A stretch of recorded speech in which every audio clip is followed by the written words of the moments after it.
Ayer fue un día muy importante porque se mostró que se puede ponerle un freno a este gobierno, que se puede hacer cosas frente a la política de crueldad planificada, de crueldad de Estado, de ensañamiento con todo lo público que funciona, que se puede hacer una manifestación enorme y que el gobierno tenga que decidir no reprimirla, que se puede juntar voluntades en el Congreso para sacar adelante leyes que tengan que ver con lo que realmente necesitan las enormes mayorías de este país, que es que los jubilados cobren un poquito más, que es que se declare una emergencia en discapacidad, que es que se vuelva a habilitar la moratoria para aquellos y sobre todo aquellas que trabajaron toda su vida y tengan el derecho a una jubilación, que se puede. ¿Alcanza? Bueno, todavía no. Ayer fue media sanción, ayer hubo una movilización, hoy los jubilados siguen cobrando una mierda, hoy las personas con discapacidad siguen con trabas para acceder a sus pensiones y a sus tratamientos. Hoy los científicos del CONICET siguen cobrando mal, hoy las universidades siguen desfinanciadas. No es que de ayer a hoy cambió todo, pero vale la pena resaltar cuando se pueden hacer cosas, se lo puede hacer retroceder al gobierno en su afán represor, y se puede además en el Congreso construir números para ayer en la Cámara de Diputados darle media sanción. Y sobre todo dejar a la vista que plata hay, pero Milei se la da a los ricos. Milei ha decidido, y ahora en un rato les voy a mostrar los números, cómo se distribuye. Porque hay una falsa idea de que distribución de la riqueza es un planteo solamente del progresismo o de la izquierda o del peronismo. Porque lo menciona más. Siempre, aquellos que queremos un mundo más justo, hablamos de distribución de la riqueza. Pero siempre existe distribución de la riqueza. Se distribuye de una forma o se distribuye de otra. No es que la distribución de la riqueza en sí misma es algo equitativo. La distribución de la riqueza puede ser inequitativa. Milei, desde el Estado, decide quién gana y decide quién pierde. Todos los días. Ese discurso de que el Estado se corre, de que no interviene. Con estas cosas se ve. Al final de la editorial les voy a mostrar los números, pero se los adelanto. Milei decidió distribuir la riqueza de todos hacia un sector concentrado y rico de la población. Por ejemplo, decidió no dar un aumento a los jubilados, que representa el 0,4% del PBI, y sí darle una reducción de impuestos de bienes personales, que es el impuesto que pagan los más ricos del país, que representa exactamente lo mismo, el 0,4% del PBI.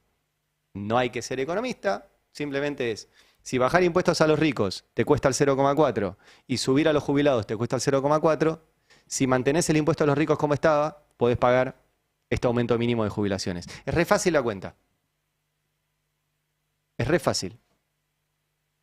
Por eso plata hay, pero Milei se la da a los ricos. Y ayer fue un día interesante de decir, bueno, que todo esto quede cada día más expuesto. Ahora lo vamos a repasar. Antes que eso, quiero contarles una novedad, en este caso personal, pero como yo creo que la libertad de expresión no es un tema individual, sino que es un tema colectivo, me parece importante contarles que ayer el juez Daniel Rafecas desestimó por inexistencia de delito la denuncia penal que me hizo Javier Milei. Les recuerdo que yo publiqué una nota en el Destape que hablaba del discurso nazi y de las similitudes que tenía el discurso de Milei con el discurso nazi, a partir de un video donde Milei decía que todos los que piensan distinto a él están infectados con un virus que se llama KUKA12 y que ese virus transforma en zombies a las personas. Cualquiera que sepa de películas de zombies sabe que el zombie o lo matas o te mata. Y esos zombies caracterizados como Cristina, como Néstor Kirchner, como Baradel, como Nati Saracho, Flor Peña, Fito Páez, había un montón. Andaban por el país, por el cuerpo de la Argentina, y llegaba un león a salvarnos de ese virus, o sea, a eliminarlo. Contaba en esa nota que Hitler se llamaba a sí mismo el Robert Koch de Alemania. Robert Koch era un médico que había descubierto la bacteria de la tuberculosis, y como esa bacteria dañaba mucho al cuerpo humano, había que sacarla. Hitler decía que él era el Robert Koch de Alemania. ¿Qué significaba eso? Que él era un médico que había descubierto cuál era el virus o la bacteria que dañaba el cuerpo alemán y que había que exterminarlo. ese virus, esa bacteria eran los judíos. Milei dice que el cuerpo de la Argentina tiene un virus, que ese virus es el QK12 y que ese virus hay que exterminarlo. El discurso es el mismo, tiene la misma lógica, las mismas analogías, esa lógica biologicista. Y eso no le gustó al presidente y me hizo una denuncia penal. Bueno, el fallo del juez Rafecas, que conocimos ayer, dice que no hay ningún delito, que la nota está protegida por la libertad de expresión, que no existen en la nota ni calumnias ni injurias, aun si existieran, está previsto en el Código Penal que no se pueda sancionar a un periodista. Por eso, cuando habla de temas de interés público, y dice que simplemente era una crítica política, esa es la palabra que usa el juez, crítica política al presidente. Por ende, el presidente no me puede denunciar y por ende desestima la denuncia. Insisto con que no es un tema individual porque la libertad de expresión es un derecho colectivo. No se trata de mi libertad de expresión. Yo no voy a dejar de decir cosas porque el presidente me denuncie y no voy a dejar de decir todo lo que voy a decir ahora porque el presidente me denuncie. Pero como la libertad de expresión es un hecho colectivo, lo que quiso hacer el presidente es generar miedo y autocensura sobre todo el sistema de medios y sobre cualquier periodista que haga periodismo y diga las cosas que yo voy a decir ahora. Por eso fue muy importante la respuesta que se dio desde el sindicato de prensa, desde el CIPREVA, que convocó a la firma colectiva de esa misma nota. La nota por la que me denunció el presidente, nosotros la volvimos a republicar, firmada por más de 600 periodistas y artistas. La misma nota, las mismas comas, los mismos puntos, la misma negrita. Y el presidente no denunció a los 600, que tomaron un riesgo y la verdad que yo me siento muy, muy acompañado y muy orgulloso y muy honrado de que hayan tomado una nota que escribí yo y la firmen todos. Y se hagan como si la hubieran escrito ellos. Y el presidente no denunció a los 600 que tomaron ese riesgo, porque no se trataba de la nota, se trataba de meter miedo. Y lo que hubo es una demostración de que nadie se salva solo, de que no va a imponer el miedo y que vamos a seguir haciendo periodismo. Milei tiene la posibilidad de apelar esta decisión del juez Rafecas. Veremos si lo hace. Tiene hasta el martes a las 9 de la mañana. El martes a las 9:01 les contaré en qué situación estamos. Si Milei decide apelar, seguiremos con el proceso judicial, con la defensa de nuestros abogados Ale Rúa, Graciana Peñafort, con el CELS, que se sumó también a la defensa. Y si no decide apelar, bueno, tendrá que reconocer o que se equivocó, o que no le dio la nafta, o lo que sea. Veremos qué decisión toma el presidente. Ahora, como le decía que es un hecho colectivo, esta es la semana del periodista, ¿sí? El 7 de junio es el Día del Periodista, se va a hablar mucho mañana, el fin de semana, qué sé yo. El Día del Periodista es por la fundación de la Gaceta de Buenos Aires, ¿sí? Que es el diario que fundó Mariano Moreno, no para hacer periodismo independiente, incoloro, inoloro, aséptico, sino para defender una revolución. Una revolución que implicaba independizarnos de España y tener un país y tener soberanía. Y fundaron un diario para eso. ¿Por qué? Y porque los diarios son importantes para hacer política. Los diarios somos actores políticos, tenemos ideología y podemos ejercer ese rol de actores políticos con ideología con periodismo profesional. No hay una diferencia ahí. Ahora, el periodismo profesional es atacado sistemáticamente, no solo por personajes como Milei que nos hacen denuncias penales, sino en el bolsillo. Salió la encuesta del sindicato, del CIPREVA, que les quiero compartir algunos datos, porque son realmente graves. El 70,5% de quienes trabajan en prensa en el AMBA tiene un sueldo por debajo de la canasta básica total del INDEC, en su principal empleo de la actividad. Y esto del principal empleo no es menor, porque lo que pasa es que los periodistas, para llegar a fin de mes, tienen que tener 3, 4, 5 laburos. Y eso deteriora la calidad de lo que producen, de la información, del tiempo que tienen para buscar información, para chequearla, para darle contexto, para escribir, para preparar una columna. El 70% de los periodistas está por debajo de la línea de pobreza cuando tiene un salario. Hay más datos de esta encuesta que salió hoy y se las quiero compartir. ¿Sí? Sueldos por debajo de línea de la pobreza, 80% en prensa escrita, 66% en prensa real y 40% en prensa televisiva. ¿Sí? Hay más datos, les comparto un par más. Pluriempleo, 55% afirmó tener 2 o más empleos remunerados. El 40% tuvo que sumar un nuevo empleo en el último año, porque a los periodistas no pasa lo mismo que al resto. No alcanzan los sueldos. ¿Qué más? Sin libertad de expresión no hay democracia. El 86% considera que la libertad de expresión empeoró a partir del gobierno de Milei. Así que no solo con las denuncias penales no van a silenciarnos. ¿Tenía uno más de esto?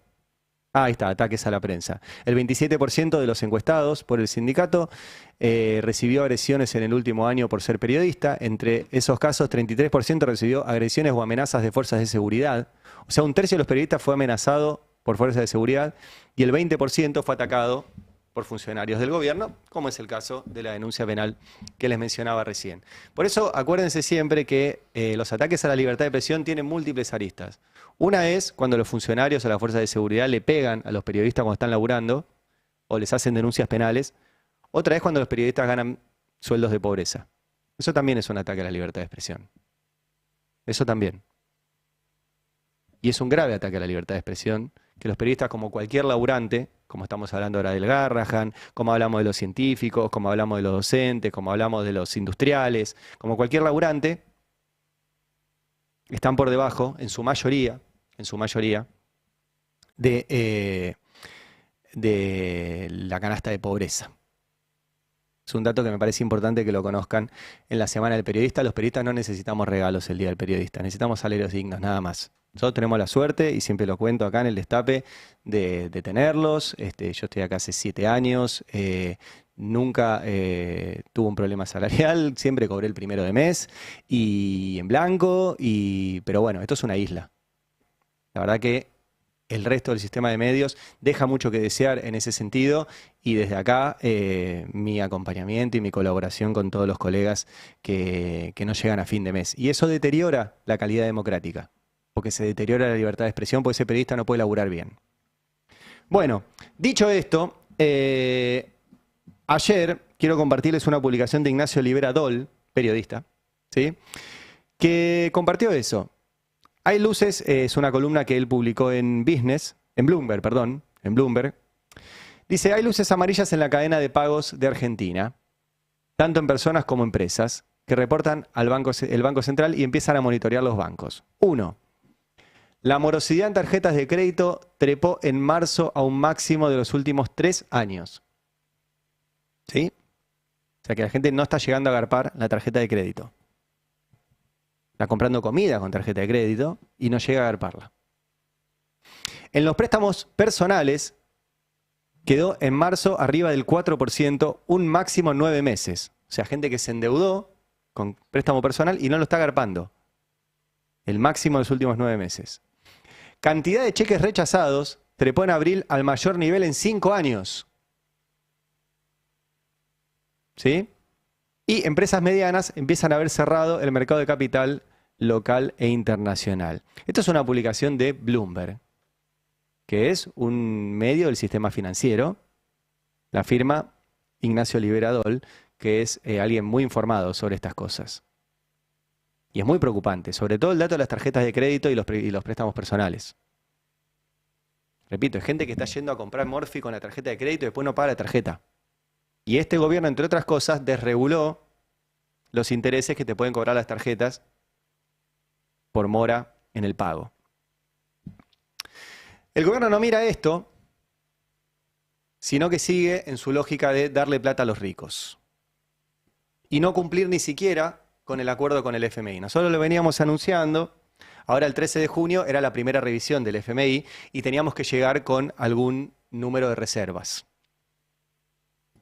Era bastante evidente que no se llegaba, porque estamos en negativo, cerca de 8.000 millones, tenemos que llegar a negativo también, menos 2.500. Había que sumar más o menos 5.000 millones de dólares en estos días y no se llega. ¿Qué hizo el gobierno con el FMI? Pospuso el plazo, que tampoco se va a llegar, pero no importa, lo pospuso. O no sabemos si no va a llegar, porque ahora les voy a mostrar algo.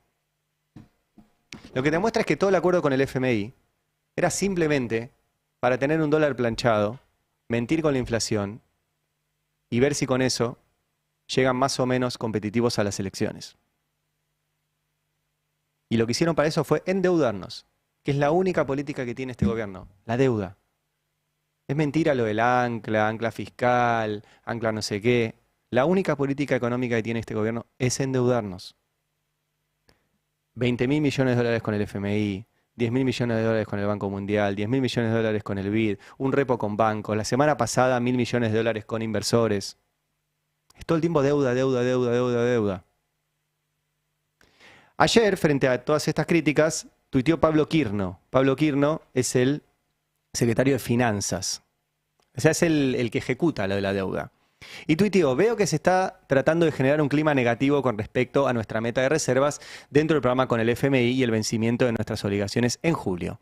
Por lo general son los mismos que generaron el mismo clima cada vez que tenemos un vencimiento o cuando no podíamos hablar del nuevo programa con el FMI antes de anunciarlo. Programa que, dicho sea de paso, excedió todas las expectativas que tenía el mercado previo a ese anuncio y ha sido la salida del esquema de tipo de cambio fijo a flotante más exitosa de la historia argentina. Bueno, nos costó 20.000 millones de dólares. Para ser claros, una vez más, y desmentir a los agoreros, como dijimos desde antes inclusive de ser designados. 2 puntos. Argentina cumplirá con sus obligaciones en julio, como hemos cumplido con todos los vencimientos que tuvimos que afrontar desde el 10 de diciembre del 2023 y en condiciones mucho peores que las actuales. Porque la credibilidad y la confianza se gana todos los días con acciones, resultados y mostrando voluntad y capacidad de pago. Temap, que es todo marcha acorde al plan. Bueno, el plan era el 13 de junio y lo pospusieron. Ahora, ¿qué sospecho, por experiencia, que está diciendo Quirno? Si el gobierno afirma que llegan a cumplir la meta de reservas con el FMI y no está acumulando reservas, porque dice que no va a comprar un solo dólar hasta que no llegue al piso de la banda, que son 1.000 pesos, y ahora está 1.200, por ende, o bajaría mucho el dólar o no van a comprar, es que vuelvan a seguir endeudándonos, que pidan más deuda para llegar a la meta con el FMI. La semana pasada pidieron 1.000 millones de dólares a una tasa del 30% anual. Si mantienen el dólar quieto, eso es una tasa del 30% anual en dólares. No hay negocio legal que tenga ese retorno. No lo hay. ¿Van a seguir pidiendo deuda? Ya lo hicieron. Este mismo equipo, Luis Caputo, Santiago Bausili, este mismo equipo ya lo hizo con Macri. Engrosar reservas con deuda. Pero esa deuda después hay que pagarla. Entonces plata hay, pero Milei se la da a los ricos. Les da un negocio a inversores extranjeros garantizado por el Estado con una rentabilidad que no te la da ningún negocio en el mundo. Atención a eso y atención a si en estos días, para cumplir con la meta del FMI, el gobierno sigue dándole a la maquinita de la deuda, que es lo único que hizo hasta ahora. Endeudarse con el FMI, con el BID, con el Banco Mundial, con bancos, con privados, y veremos con quién más. Vamos ahora a la situación del Garrahan, que son 2 mangos para un Estado, y aún así el gobierno decide desfinanciar a un hospital que atiende a 600.000 niños al año, que cura enfermedades que no curan otros hospitales, que tiene un prestigio enorme, y que el gobierno decidió que no funcione. Porque es un gobierno cruel y un gobierno que está ensañado con lo público que funciona. El objetivo es que lo público no funcione, que se vaya todo al privado y que el que quiera curar a su hijo, si no tiene plata, arréglatelas. Así hablaba Federico Sturzenegger, el ministro de Regulación a favor de las grandes empresas, sobre los hospitales. Vos podés invertir, pero después cobras un canon aeroportuario que es bastante alto, por cierto. Una ruta vos la podés resolver con peajes. Invierte el privado y cobra peajes. Sí. Un hospital no. Claro, bueno, pero un hospital es eminentemente un gasto público que se financia con los impuestos y es eminentemente, ya sea, como te decía, es provincial, excepto un par de hospitales que han quedado históricamente en el gobierno nacional, ¿no? Porque el resto de la obra pública vos podés de alguna manera financiarla desde los privados porque tiene una contraprestación, pero hay algunas que no. Tenemos que redefinir qué es obra pública nacional, qué es obra pública provincial, y me parece que relativamente son pocas lo que son obras públicas nacionales en un país tan federal como Argentina. Bueno, son pocas las obras públicas nacionales en un país tan federal como Argentina. Un hospital es un gasto público que se financia con impuestos, claro. Pero lo curioso de esta mirada tan chiquita es, si una persona va a un hospital y se cura, es una unidad económica que después genera movimiento de dinero. Si una persona no tiene hospital para curarse, es poco eficiente económicamente. Siempre miran la cuenta chiquita. Es como cuando hablan de aerolíneas. Aerolíneas da déficit, los ferrocarriles dan déficit. Claro. Pero eso permite que se muevan cosas y personas, barato, para que haya movimiento económico. La obra pública que tiene capacidad de repago prácticamente no existe. Porque una obra pública que se repague, tiene que haber específicamente hay un movimiento económico. Por ejemplo, alguna ruta, casi ninguna, pero por ejemplo el acceso norte tiene repago. Sí, porque cobras un peaje ahí, por la cantidad de gente que pasa, lo puedes repagar. Podés hacer obra pública, por ejemplo, en el río Paraná, que podría ser público, y ahí por la cantidad de barquitos se podría repagar. ¿Haces un gasoducto? Por la cantidad, por el alquiler de ese gasoducto se podría repagar. Ahora, todo eso se lo regalan a los privados. Y la que no tiene repago, dicen, no se hace, porque es ineficiente. Pero además no es ineficiente, de vuelta. ¿Una escuela es ineficiente? Una escuela que da pérdida. ¿Es ineficiente? O alfabetiza a una población para que después vaya a laburar a las empresas y sepa leer, escribir, sumar, restar. Esa es la cabeza de Sturzenegger, tan chiquita, en vez de mirar el número global. Así miran el Garrahan. Guillermo Francos, el jefe de gabinete, ayer habló de las medidas de fuerza que estaban tomando en el hospital y dijo esto. Hubo un reclamo de incremento salarial. El ministro de Salud accedió a reconsiderar la situación salarial que tenían. Entonces no había más motivos para el paro. Y obviamente, si uno no concurre al trabajo, se toman las medidas que corresponden, ¿no?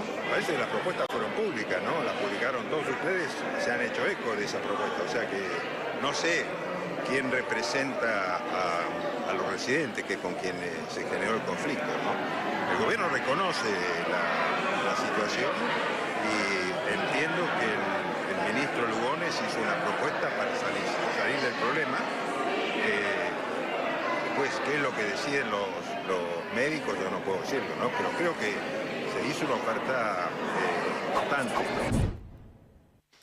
Bueno, ¿qué dicen los residentes? Porque el problema en el Garrahan tiene muchos problemas, pero uno de los grandes problemas son los residentes, que son médicos con 10 años de estudio encima, que están haciendo su residencia y que les pagan 800.000 pesos. Y acá dice Guillermo Francos que bueno, que el gobierno entendió, que accedió y que el que no concurra al trabajo se tienen que tomar las medidas que corresponden. Claro, lo que pasó es que los apretaron. Apretaron a residentes que cobran 800 lucas para que vuelvan a laburar. 3.000 pesos por hora cobran. 3.000 pesos por hora. Un residente del hospital Garrahan. Y esto contaron los residentes en un comunicado donde ponen, nos vimos obligados a cesar la medida de paro laboral indefinido con la reincorporación inmediata a nuestros puestos de trabajo. Obligados. Queremos dejar asentado, dice el comunicado de los residentes, que esta reincorporación no implica la renuncia al reconocimiento de la legitimidad de nuestro reclamo apartidario. Esta medida ratifica el compromiso que mantenemos con nuestra labor y con la continuidad de la residencia médica en el Hospital Garrahan, y ponen, nuestro recibo de sueldo sigue siendo el mismo. Asamblea de Residentes del Hospital Garrahan. Sigue siendo el mismo. Del sistema de medios igual salieron, por ejemplo, en este caso, en TN, tras la advertencia de la administración del Garrahan de aplicar sanciones, los residentes levantaron el paro. O sea que acá reconocen que había un apriete. Querían sancionarlos. Y citan a Manuel Adorni, que dijo, no estamos en contra de los médicos, estamos en contra de los ñoquis. El gobierno sigue con esta idea de que en realidad el conflicto en el Garrahan es porque iban a poner el dedito para los trabajadores del Garrahan y los trabajadores no querían el dedito. Trabajadores por un sueldo digno te ponen el dedito en cualquier lado. El problema es el sueldo, no el dedito. Y esto va a escalar. Ayer Rodolfo Aguiar, el secretario general de ATE, a nivel nacional, dijo que van a nacionalizar esta protesta. Mirá. Esto muestra que el gobierno no tiene ninguna intención de resolver el conflicto del Garrahan, por lo tanto nosotros desde ATE hoy decimos, vamos a nacionalizar, esto está saliendo en este momento, vamos a nacionalizar la protesta del Garrahan, hemos decidido lanzar un paro nacional en todo el sector de salud a partir de las 0 horas de esta noche. ¿Ustedes van a parar los hospitales de todo el país ahora a partir de la medianoche? de todo el país, vamos a garantizar guardias mínimas. Ha sido el gobierno nacional el que acaba de romper la conciliación obligatoria por no concurrir con una oferta salarial. Quieren hacer de la salud un negocio. En la Argentina hoy, el que tiene plata se cura y el que no tiene plata se muere. Entonces, en resumen, ¿el Garrahan sigue igual? A los residentes que cobran 800 lucas los apretaron para que vuelvan a laburar. Y el gobierno ayer convocó una reunión y no fue nadie del gobierno. Fueron solo los representantes de los trabajadores. Con lo cual fue una farsa. Esa es la situación. Ahora, Milei festeja que se levantó el paro y no festeja solo, porque recuerden siempre, no es solo Milei. Milei necesita a alguien que normalice esto. Y de eso trabaja Alejandro Fantino. Mirá. Pará. Eleva al león. Se levantó el paro de los residentes del Garrahan. Vuela el león, levanta el león. Terrible. Sube las acciones del león. Las alas para arriba del león. Mona, tremendo. Otro triunfo del león. Tenía, para los que estén en radio, tenía un muñequito de un león con alas y lo iba haciendo jugar para arriba, celebrando algo que no pasó, que es que los residentes los apretaron para ir a laburar, hubo una conciliación que no fue nadie del gobierno y la situación sigue igual. Pero Fantino trabaja de normalizar esto y decir un gran triunfo del león, con un juguetito. Bueno, también habló del tema, y vale la pena que la escuchen para irnos hacia el Congreso, porque fue justo en la entrada del Congreso, Lilia Lemoine, entrevistada por nuestro compañero Lautaro Maislin. Lilia Lemoine, que es diputada de La Libertad Avanza, y siempre la compartimos, porque repito, es una de las personas más cercanas al presidente. Más cercanas de verdad. Sistemáticamente está en la oficina del presidente en la Casa Rosada, y cuando habla Lilia Lemoine dice las cosas que quiere decir el gobierno. Entonces, a ustedes les podrá parecer más interesante, menos interesante, más inteligente, menos inteligente. Esta es la voz del gobierno. Por ende, hay que escucharla. Esto dijo Lilia Lemoine ayer entrando al Congreso. Vos me decís que si no te alcanza con lo que estudias, no deberías estudiar eso. No, a ver, yo estudié algo que a mí me permitía tener una salida laboral rápida y donde yo podía ganar dinero para ayudar a mi familia. Yo entiendo que vos tengas sueños y que vos quieras estudiar lo que a vos te gusta. Yo estudié efectos especiales recién a los 28 años, no a los 18. A los 18 tenía que ayudar a mi familia.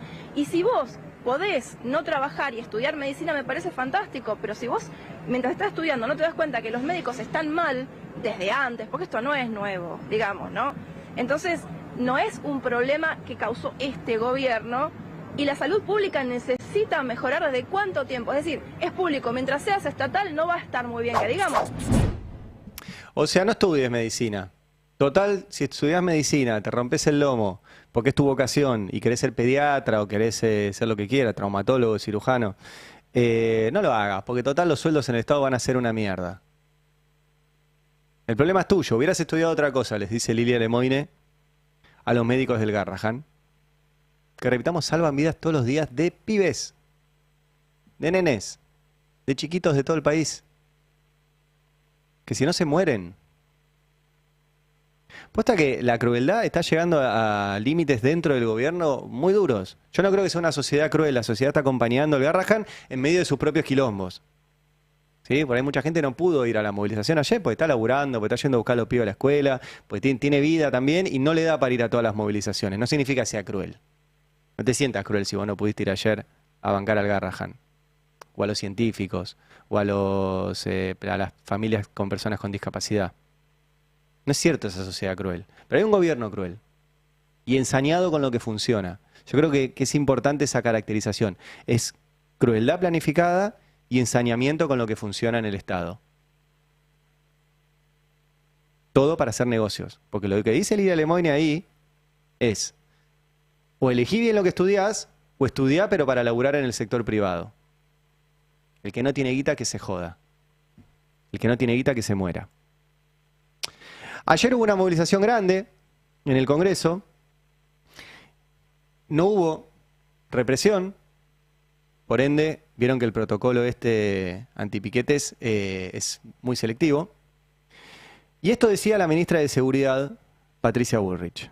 Hoy también está todo muy mezclado con una organización política que hay detrás de cada uno de los miércoles, ¿no?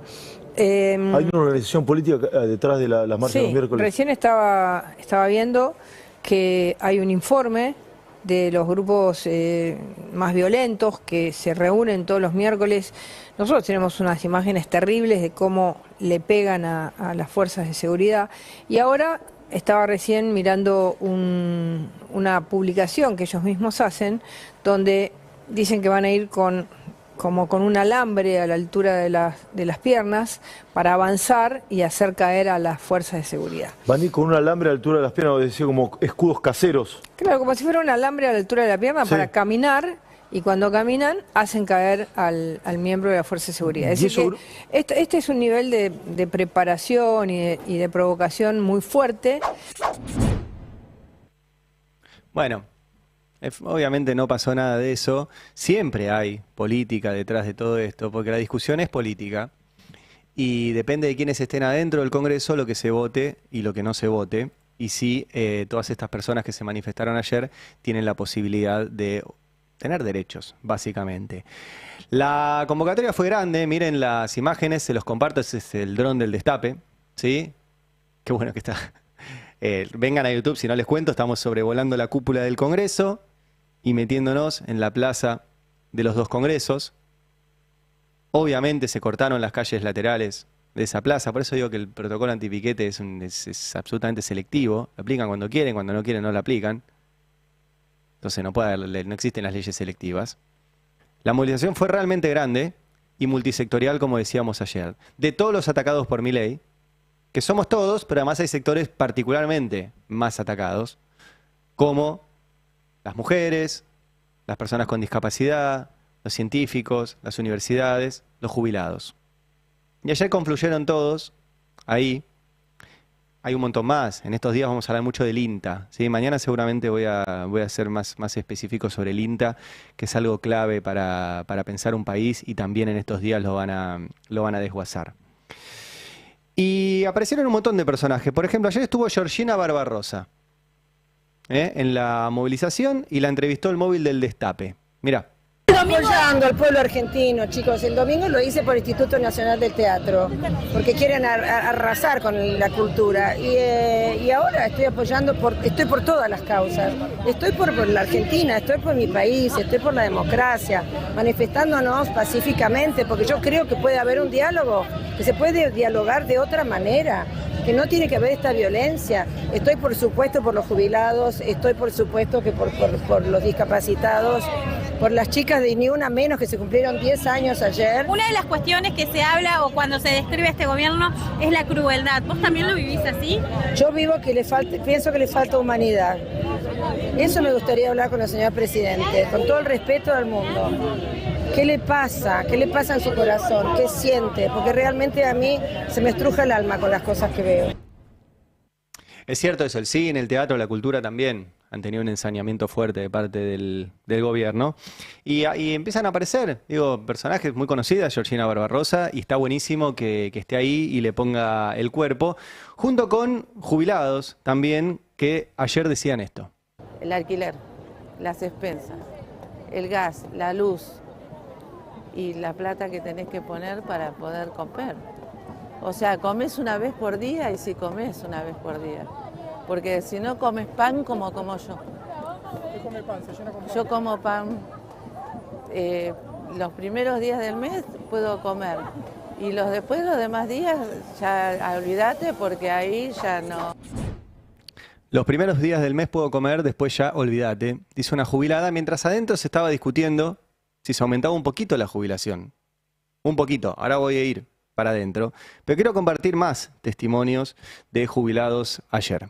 Un jubilado en Argentina que cobra la mínima, si no tiene familia, está muerto, ¿sí? Es una eutanasia encubierta del gobierno, ¿sí? Nos están matando. Ahora atacó a los niños, a los discapacitados. Una eutanasia encubierta por el gobierno, dice acá una jubilada. Ayer también tuvimos testimonios de la madre de un nene discapacitado. Mirá. Tenés el cartel que dice, soy la voz de mi hijo. Contame qué necesita tu hijo. Mi hijo no habla.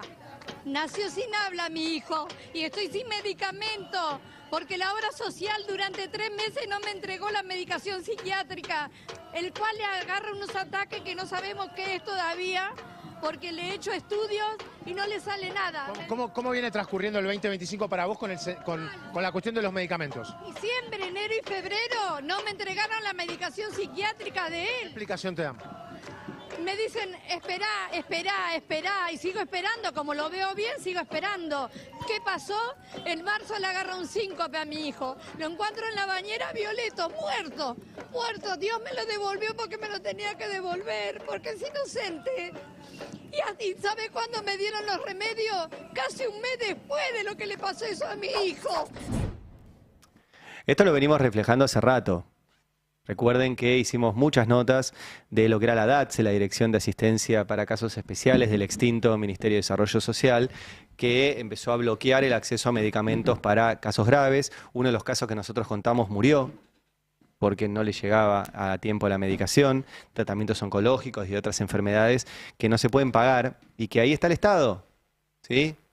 Sí, con la nuestra, salvando vidas. Y esta madre dice, no me llega la medicación. No me llega la medicación. Y acá tenemos otro testimonio, en este caso de Facundo y de su mamá, testimonio que tomó Revista Cítrica, ayer también en la movilización. Mirá. Hola, me llamo Facundo. Contanos, él trabaja en un taller protegido, ¿cuánto cobra? Facundo trabaja de martes a sábado, de 16 a 20 horas, por 26.000 pesos, de los cuales... Los martes, miércoles, jueves, viernes y sábado. De los cuales hace un año aproximadamente que no cobra, que están sin sueldo porque se bajó el programa. ¿Qué otras problemáticas están atravesando con este ajuste en discapacidad? Bueno, nosotros encima pertenecemos al sector privado, Facundo tiene galeno y está atrasadísimo con los pagos de las terapias, pagan lo que quieren y encima cuando vas a las oficinas te encontrás con que no existen más y se cambiaron de lugar, ahora salieron de Lima, pasaron a Puerto Madero, hay padres que se están encadenando, hay un destrato, es humillante y hay maltrato todo el tiempo. Esto es todo lo que nos está pasando a nosotros encima con el sector privado y el sector del Estado, bueno, ni hablemos. El que hablaba era Facundo, que es un joven con síndrome de Down, estaba su mamá, y contaba eso, que Facundo está en los talleres protegidos, laburando, lo cual está buenísimo, por 26.000 pesos que encima no se los pagan. Ahí tenés. Y eso pasaba afuera. Ahora vamos para adentro del Congreso. Hace un rato lo detalló Mariano Beldic, que se discutían varias cosas que están vinculadas a esto. Se discutía un aumento de las jubilaciones, una actualización del bono, que está congelado, recuerden, en 70.000 pesos hace más de un año. Se discutía la emergencia en discapacidad, se discutía la prórroga de una moratoria. Y había planteos como este, vamos a escucharlo a Pablo Giuliano, que es diputado nacional de Democracia para Siempre, contestándole a Juliana Santillán, la diputada de la Libertad Avanza, que dijo que se podía vivir con 360.000 pesos tranquilamente. Mirá. La betocracia que en definitiva lo único que hace es negar esta realidad dolorosa que estamos describiendo. Es negarle dignidad a la situación argentina que hoy es deplorable. Hoy es deplorable. Si un jubilado tiene que elegir entre mate cocido o el medicamento que tiene que comprar, es deplorable. Y es deplorable que existan diputados que dicen que pueden llegar a fin de mes con 360.000 pesos. Son un insulto para esta Cámara. Son un insulto para esta Cámara, porque esa Argentina sigue doliendo. Y ¿saben qué? Cuando duele esa Argentina no identifica deísmo. Si sos libertario, sos kirchnerista, si sos radical o sos peronista. Te sigue doliendo a fin de mes que tu abuela y tu abuelo no puedan llegar a fin de mes. Y después habló Sergio Palazzo, que es uno de los sindicalistas que sí, vieron que somos muy críticos de un sector de la dirigencia sindical, puntualmente la CGT, y eso es siempre injusto porque hay un montón de sindicalistas que hacen el laburo como tienen que hacer. En este caso, Sergio Palazzo, que es dirigente del gremio de los bancarios y además diputado nacional, que ayer también intervino en la discusión en el Congreso y decía esto. En realidad, cuando hablamos del incremento de un poco más del 7%, sobre la base de un poquito más de 300.000 pesos, que es una jubilación mínima, no estamos hablando de otra cosa que no sea 2,5 kilos de carne, por si no se dieron cuenta. Eso es lo que vamos a votar. 2,5 kilos de carne, y algunos están dispuestos a votar en contra de un aumento de 2,5 kilos de carne para los jubilados. Esto es lo que estamos votando, para decirlo con números, con claridad y para que sea lo suficientemente gráfico. Es re gráfico, 2,5 kilos de carne. Era subirle a los jubilados. Recién escuchábamos una jubilada que decía que come la primera semana, después come pan. Bueno, con este aumento podría comprar 2,5 kilos de carne. Finalmente salió la votación, ¿sí? Ahí tenemos 142 votos a favor, 67 en contra, 19 abstenciones. Hay que abstenerse, entre aumentar a los jubilados y no aumentar. Ahí hubo varios radicales, entre ellos de Loredo, que no quisieron ni decir que sí, ni decir que no, cosa extraña. Frente a un gobierno que está amenazando ya hace rato con que va a vetar cualquier cosa que salga de ahí. Ayer el diputado nacional del FIT, Alejandro Vilca, te pido el tape 18 ahora, Fer, perdón, te invertí el orden. En la sesión, porque obviamente ya está la advertencia del gobierno de que va a vetar, este diputado del Frente de Izquierda dijo esto. Y guarda con que el presidente quiera vetar esta ley si es que sale en el Senado también y es aprobada ahora. Porque se va a repetir la movilización que hoy se está realizando afuera. Se va a multiplicar, porque los jubilados no están solos y como se vio hoy, van a estar rodeados de todo el pueblo trabajador. El que hablaba es Alejandro Vilca, diputado nacional del FIT, uno de los pocos, hay que reconocer, que está siempre ahí en las movilizaciones, acompañando, que ha sido reprimido él mismo por participar en esas movilizaciones. Y bueno, y ayer decía esto. ¿Por qué lo decía? Bueno, porque el gobierno ya lo anticipó y ayer lo repitió. Esto tuvo media sanción ayer en diputados, este aumento del 7,2% de las jubilaciones y la suba del bono de 70.000 a 110.000 pesos. Bueno, Milei tuiteó: esperemos que los senadores no apoyen esta demagogia populista, pero de cualquier forma nuestro compromiso es vetar cualquier cosa que atente contra el déficit. ¿Sí? Atente contra el déficit. Sería atente contra el superávit. O contra el déficit cero, no sé, está medio mal redactado. Pero bueno, Milei diciendo que lo va a vetar. También tuiteó Manuel Adorni, su vocero. El presidente de la Nación vetará todos y cada uno de los proyectos de ley que impliquen quebrantar el equilibrio fiscal. El populismo ya no es parte del camino. Fin. Este es el vocero presidencial. También tuiteó el ministro de Economía, Luis Caputo, que puso: saluden a los degenerados fiscales que se van. En octubre hay elecciones y la sociedad ya no la engañan haciéndose los abanderados de causas nobles. Le contestaron: ministro, llamar degenerados fiscales a quienes defienden derechos básicos como las jubilaciones no solo es una falta de respeto institucional, sino también una muestra preocupante de desprecio por el sufrimiento real de millones de argentinos, le contestó un usuario que se llama Nacho Páez.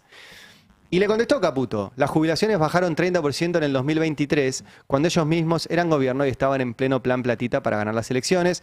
No les importaban los jubilados en ese momento y tampoco ahora. Su único objetivo es romper el equilibrio fiscal. No contestó.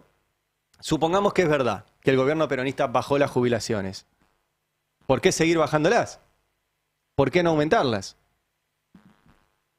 ¿No? Y es cierto, durante el gobierno peronista no las bajaron así, pero cayó el poder adquisitivo de las jubilaciones, el último gobierno, el último, 2019-2023.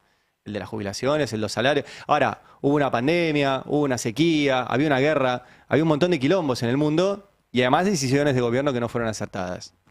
Acá no hay sequía, no hay pandemia, y la situación económica es peor que en la pandemia y en la sequía. Y tampoco le aumentan a los jubilados. Bueno, vamos a los números, que me parece importante, y estos son números públicos, están en la página del Congreso, en la oficina de presupuesto del Congreso, que es una oficina del presupuesto destinada cuando presentan un proyecto de ley. Hay un equipo técnico que te dice cuánto cuesta eso. Simplemente eso, ¿cuánto cuesta? Y te lo dice que es un insumo para los diputados y para toda la sociedad, que sepamos de qué estamos hablando. Eso, ¿cuánto cuesta? Se llama impacto fiscal. Bueno, en la página del Congreso está esto, o sea que es de acceso libre para todo el sistema de medios y de comunicadores institucionales y relacionistas públicos que andan dando vueltas por ahí. Información pública. Impacto fiscal de la emergencia en discapacidad. 0 Este es el escenario anual base, 0,22% del PBI. Escenario anual de demanda potencial, 0,4% del PBI. De impacto fiscal. ¿Sí? Quédense con estos números. 0,4 máximo. Impacto fiscal de la exención de la moratoria. La moratoria, recuerden, no es que te regalan una jubilación. ¿Sí? La moratoria es como tu empleador te tuvo en negro o vos hiciste trabajo no remunerado, como es el trabajo doméstico, sobre todo de mujeres, el Estado te da la posibilidad de acceder a una jubilación que la pagás. O sea, te da la jubilación, pero vos la vas pagando todos los meses, esa moratoria, no es gratis. Bueno, costo fiscal 0,08. 0,08. Dice la Oficina de Presupuesto del Congreso. El impacto fiscal del aumento del bono a los jubilados, que ayer también se decidió. Anualizado, les voy a dar el número más alto, si el bono llegaba a 115.000, llegó a 110, o sea que es un poco menos que esto. 0,3% del PBI. ¿Sí? 0,3. Y ahora vamos, por eso plata hay, pero Milei se la da a los ricos, a una decisión que tomó este gobierno, que fue bajar bienes personales. Bienes personales es un impuesto que pagan las personas más ricas de este país. No lo pago yo, seguramente la mayoría de los que están escuchando tampoco lo pagan los que tienen mucha plata, mucho patrimonio. Me pagas un impuesto de bienes personales, que era del 2,5% sobre tu patrimonio. Este gobierno lo bajó al 0,25%. Y además les permitió pagar por anticipado. Por ende, cubrirse de si eso volvía a cambiar. Del 2,5 al 0,25 es que lo dividieron por 10. ¿A vos te dividieron por 10 el monotributo? ¿A vos te dividieron por 10 ganancias? ¿A vos te dividieron por 10 el IVA? ¿A vos te dividieron por 10 la factura de luz? No. Pero a los ricos les dividieron por 10 el único impuesto que pagan ellos. ¿Cuál es el impacto fiscal de eso? Porque impacto fiscal corre para los dos lados. Corre. Si vas a hacer un nuevo gasto, tiene un impacto fiscal. Si retirás un impuesto, tiene un impacto fiscal negativo. Bueno, ¿de cuánto es? Pongamos el gráfico, es del 0,41. Disculpen mi flechita verde ahí, pero lo marqué para que lo vean. Ahí ven, en la recaudación, el impacto fiscal del 0,4. ¿Qué les quiero mostrar con eso? Que solamente,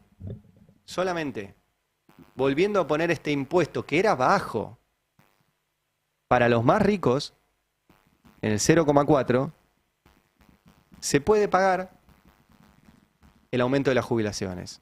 Solamente poniendo el impuesto para los más ricos, se puede pagar la emergencia en discapacidad. Solamente poniendo este impuesto para los más ricos, se puede pagar la moratoria. Plata hay. Plata hay. Y este es uno solo. Ahora cuando volvamos, Beldic va a detallar, porque en este proyecto le dijeron al gobierno dónde sacar la plata. Ahora en un minuto lo va a contar Beldic el detalle. Pero solamente con eso, solamente con bienes personales, se puede pagar todo esto que el gobierno dice que va a vetar.